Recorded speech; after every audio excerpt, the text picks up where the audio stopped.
Good morning, ladies and gentlemen. This is James Ramos from At the Quarter Pole. And here's my 2025 Dubai and San Anita Derby pace situation. And I was on vacation the last 3 days until I got the post position draw late Tuesday night into Wednesday morning while I was drinking my coffee.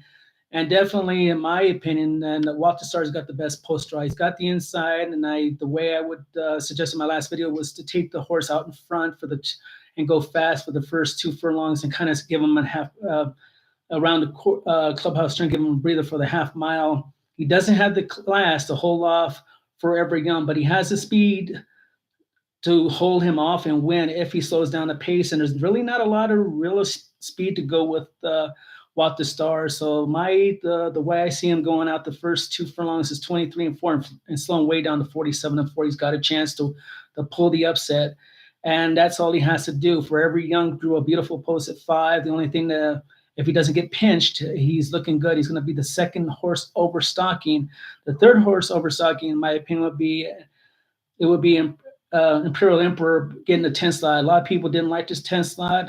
I love what Charles Whittingham said a long time ago. When you have a mile and a quarter, you have a quarter mile to find better position, and he should only be hung 4 wide. And people think that's a lot. Not really. If you got a horse prime in conditioning to upset the apple cart, the horses I'm running out for the Tri and the Super would be the horse I'd be using will be Mixto, Rock and Roll, and Yushpa Tesoro. So I'd be a 2-ply with Imperial Emperor and Walk the Stars on top, using Forever Young second, and using the last 3 that I just mentioned, third and fourth in the Super and the Tri, with Yushpa Tesoro, Mixto, and Rock and Roll. Now, the way that they're looking at the odds, I would say that Imperial Emperor would be the second choice behind Forever Young.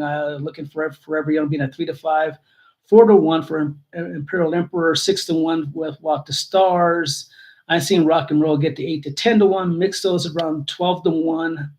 Yushpa Tesoro is going to get a lot of play, but he doesn't have the pace to run into it. I don't believe that he doesn't have the hot pace like he did the last 2 years, but he'll be all the way down to about 6-5-1 after the pulls are already set. Ranjan looks like a throwout. Kotana on the outside, who ran in the San Anita Derby, was way out of it. I don't even know why they brought this horse in there, but he looks like he's done, and Hit Show looks like he's done. If they fool me, if they run halfway decently, I think they looking at that lock race when he won the San Anita Derby. San Anita Handicap was the key race, but the key race is honestly the Pegasus World Cup, because 2 horses came out to win out of that race after White Umbario set 106 speed figure, won way out by 6.5 lengths. Locke came back to win the San Anita Handicap after running second in the Pegasus, and also Skippy Lonsocking, who ran third, won the Challenger Stakes in Tampa. So they think that's a productive race, albeit I don't like the San Anita Handicap horses that ran in that race. Maracalo, I picked him a long time ago. East Coast horse Antonio Sano shipped this horse to San Anita. Take that back, Del Mar for the Pacific Classic, and he did not run. And I don't think the horse wants to ship, and especially going out to the Middle East doesn't make sense to me. So he was a throwout, and that's the only thing I see in this race.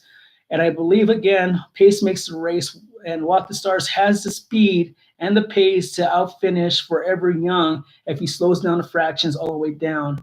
Now on to the San Anita Derby, and the pace makes the race in this race, and it'll be Citizen Bull. I don't see Barnes setting a lot of pressure on this horse. In my last video, commented that he's going to be right off his flank. Journalism will be right third. This race was supposed to be between 6 and 7 horses, dropped to 5. Well, Beaza and Westwood, they look totally just inferior to these 3 horses. There's not going to be money making in this race. If you want to see just for kicks, it's fine. Use the horses maybe in your vertical picks, pick 4, pick 5. I don't think the triple or doubles are going to pay anything. Citizen Bull has the speed, and he has the character to wire this field. Now, again, as I stated in the last video, that both horses, both Barnes and Citizen Bull, and even Journalism, do not need to win or show a marked improvement. They already have enough points to get the Kentucky Derby, and the Kentucky Derby is the main goal. Now, Citizen Bull is my pick in this race, only because he'll be the front speed, and it's just a short field, and I think they're going to just lollygag around there and take it very easy, strolling apart, 23, 46, and 4. Now, the speed looks like that's a very good speed, but for a mile and 1/8 and being Santa Anita being a favorable track for speed, you have to take Citizen Bliss race. Santa Anita being a favorable track for speed, you have to take Citizen Bliss race.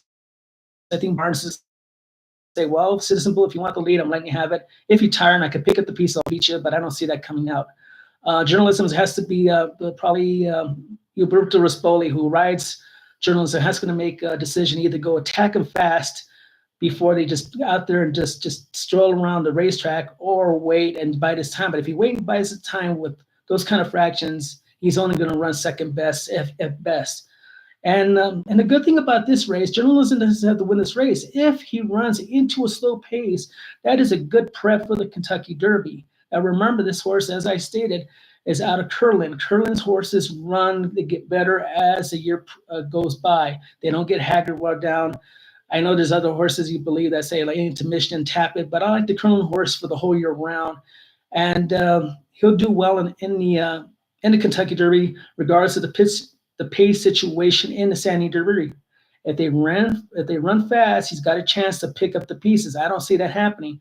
But if they slow down the pace and he runs what I call an even race, where he just stays in one position, maybe third, picks up one of the horses, one of the Bob Baff horse, and runs in second, but he could close in a little bit on that slow pace, that's a great prep for the Kentucky Derby.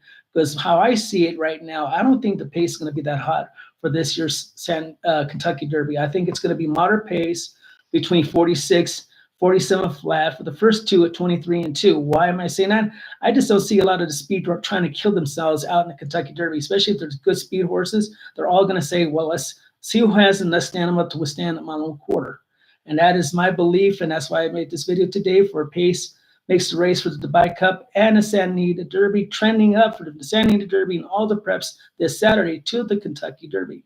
And this is James Ramos from At the Quarter Pole. We're winning, and history run neck and neck. Have a good morning, folks.